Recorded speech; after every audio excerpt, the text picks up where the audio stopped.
चलिए अब परावर्तन की लास्ट रीडिंग है, आपको इसका यूज भी करना है। क्वेश्चन में ये आएंगे, रेखीय आवर्धन है क्या, इसे जानते हैं। किसी वस्तु के प्रतिबिंब की ऊंचाई, प्रतिबिंब की लंबाई और वस्तु की लंबाई के अनुपात को हम उसका रेखीय आवर्धन कहते हैं। ये आई क्या है, प्रतिबिंब की ऊंचाई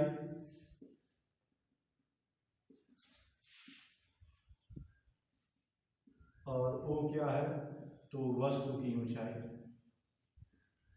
तो किसी दर्पण के द्वारा बने वस्तु के प्रतिबिंब की ऊंचाई और वस्तु की ऊंचाई के अनुपात को हम रेखीय आवर्धन यम कहते हैं। इसके लिए एक और फार्मूला आता है, यह -v/u। ये आपके पास केवल इसकी परिभाषा आती है, आपको इसका प्रूफ नहीं पूछा जाता है। यह m = I/o = -v/u, इसी को हम रेखीय आवर्धन कहते हैं m। अब ये आपके पास टॉपिक तो समाप्त हो गया। पूरे चैप्टर की अगर थ्योरी की बात करते हैं तो ये थ्योरी हमारे पास समाप्त हो गई है, लेकिन इससे जो न्यूमेरिकल प्रॉब्लम है वो बहुत ज्यादा डिफिकल्ट आते हैं। डिफिकल्ट क्या है, आसान भी है। अगर आपसे कहा जाए कि एक अवतल दर्पण जिसकी फोकस दूरी 20 सेंटीमीटर है के सामने 30 सेंटीमीटर की दूरी पर एक वस्तु रखी गई है, प्रतिबिंब की स्थिति ज्ञात कीजिए। एक सबसे आसान क्वेश्चन, प्रतिबिंब की स्थिति ज्ञात कीजिए।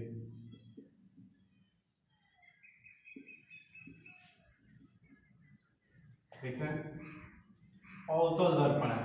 आपको बताया था कि अवतल दर्पण की जो फोकस दूरी होती है वो हमेशा ऋणात्मक होती है। इसके सामने कोई वस्तु रखी गई है, कितनी दूरी पर, 30 सेंटीमीटर की दूरी पर। हमें प्रतिबिंब की स्थिति बतानी है और प्रतिबिंब की स्थिति को हम किससे लिखते हैं, v से। आगे अवतल दर्पण है, इसकी फोकस दूरी है 20 सेंटीमीटर और अवतल दर्पण की फोकस दूरी हम हमेशा क्या लिखेंगे, ऋणात्मक। देखिए यह एक अवतल दर्पण है जिसकी फोकस दूरी है कितनी, 20 सेंटीमीटर। इसके सामने कोई वस्तु 30 सेंटीमीटर की दूरी पर रखी गई है, तो यहीं पे वस्तु रखी गई है। तो आपतित किरण की जो दिशा होगी वो वस्तु से दर्पण के तरफ होगी, जबकि ये दूरियों को मापने के लिए हम आपतित किरण के विपरीत दिशा में चलेंगे। अतः ये दोनों की दोनों दूरियां हमेशा क्या लेंगे, ऋणात्मक। हमें भी निकालना है। आपको अभी संबंध बताया, u v और f में क्या रिलेशन है, यह 1/f = 1/v + 1/u। सबकी वैल्यू यहाँ पे रख दीजिए। 1/, यह -20, 1/v हमें निकालना ही है, यह 1/-30। ये प्लस माइनस माइनस ही होगा, इधर आएगा तो प्लस, यानी 1/v = 1/30 और प्लस माइनस में 1/, कितना हो गया, यह 20। दोनों का एलसीएम लेंगे, आपके पास 60, ये हो जाएगा 2 - 3, यानी 1/v = -1/60, यानी v = -60 सेंटीमीटर। ये माइनस ये बता रहा है कि प्रतिबिंब इसी साइड बनेगा। अब आप देखें कि आपका आंसर ये सही कैसे हो रहा है। आपको प्रतिबिंब बनना बताया गया है, ये 20 है, तो जाहिर सी बात है कि 40 की दूरी पर इसका वक्रता केंद्र होगा और यह वस्तु जो है किसी अवतल दर्पण के वक्रता केंद्र और फोकस के बीच रखी गई है। आपको याद होगा यह कौन सी स्थिति है, चौथी स्थिति है। इस चौथी स्थिति में जो प्रतिबिंब बनता है वो कहां पर बनेगा, तो एक तो प्रकाश की किरण आपने मुख्य अक्ष के समांतर ले ली, एक प्रकाश की किरण आप फोकस से लेके जाइए, यह इसके समांतर हो गया और यह कहां से उड़ जाएगा, ये फोकस से। तो इसका जो इमेज बन रहा है वो कहां पर बन रहा है, C के बाद बन रहा है।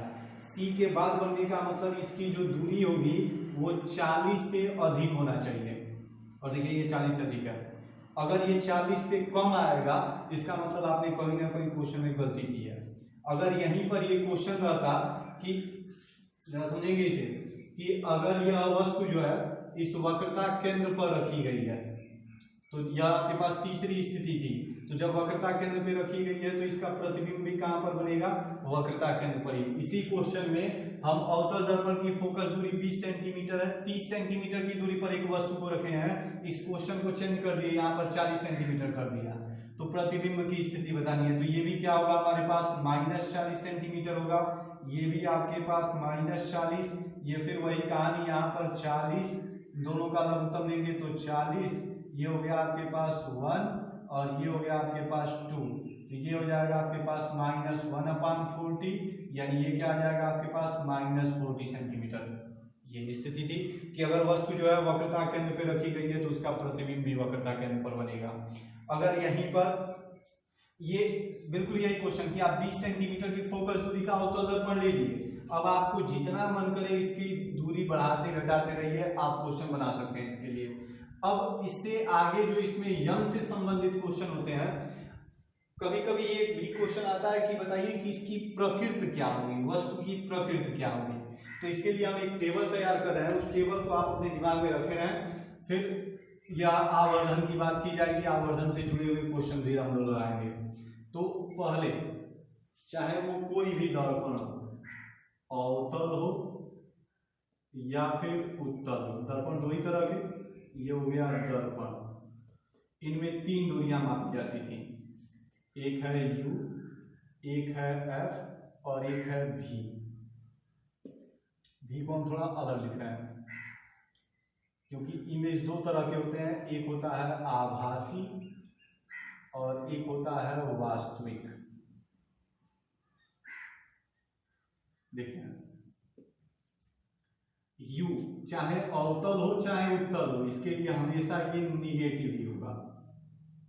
F फोकस दूरी, अवतल के लिए ऋणात्मक और उत्तल के लिए ये धनात्मक। जब ये आभासी प्रतिबिंब बनेगा, आभासी प्रतिबिंब अगर बनेगा तो अवतल दर्पण के लिए आभासी प्रतिबिंब बनेगा तो V हमेशा प्लस, यानी अगर किसी क्वेश्चन को सॉल्व करते वक्त V अगर प्लस आ गया यानी प्रतिबिंब जो होगा वो आभासी होगा, और अगर ये वास्तविक आ गया या माइनस आ गया तो प्रतिबिंब हमेशा वास्तविक बनेगा।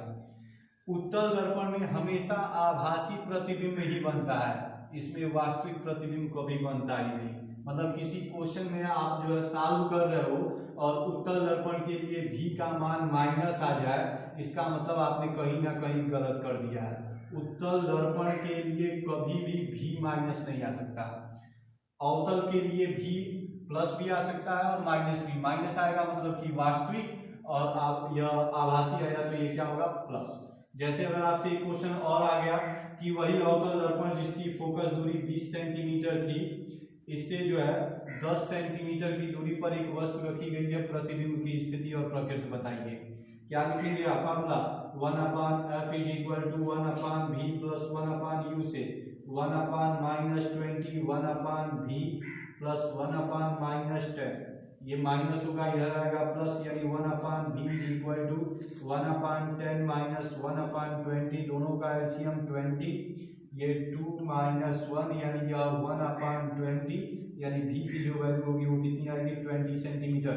बताइए ये प्लस आ रहा है तो प्लस आने का मतलब प्रतिबिंब कैसा होगा, आभासी होगा। अगर हम इसका ग्राफ ड्रा करें तो यह आपके पास किरण आरेख इसके लिए, ये P, यह F कितनी दूरी पर है, तो 20 सेंटीमीटर की दूरी पे एक वस्तु जो है 10 सेंटीमीटर की दूरी पे रखी गई है। ठीक 6वीं स्थिति, इस स्थिति में क्या होता है, एक प्रकाश की किरण मुख्य अक्ष के समांतर, एक यहाँ से या इतना ही एंगल बना के वापस परावर्तित हो जाएगा और ये फोकस से हो जाएगा। इन्हें जब हम बैकवर्ड डायरेक्शन में बढ़ाएंगे तो ये यहाँ पर काट रहा है, यानी इसका जो प्रतिबिंब होगा वो कैसा बनेगा, आभासी। ये आभासी रूप में बनता है और इससे बड़ा भी बनता है। तो आप ये बात ध्यान रखें कि अगर V माइनस आया तो प्रतिबिंब वास्तविक और V अगर प्लस आया तो आभासी, और उत्तल दर्पण के लिए कभी वास्तविक प्रतिबिंब बनेगा ही नहीं, चाहे कुछ भी कर लीजिए। अगर ये कहीं पर माइनस आ गया उत्तल दर्पण के लिए तो मतलब हमें क्वेश्चन में कहीं ना कहीं गलती की है।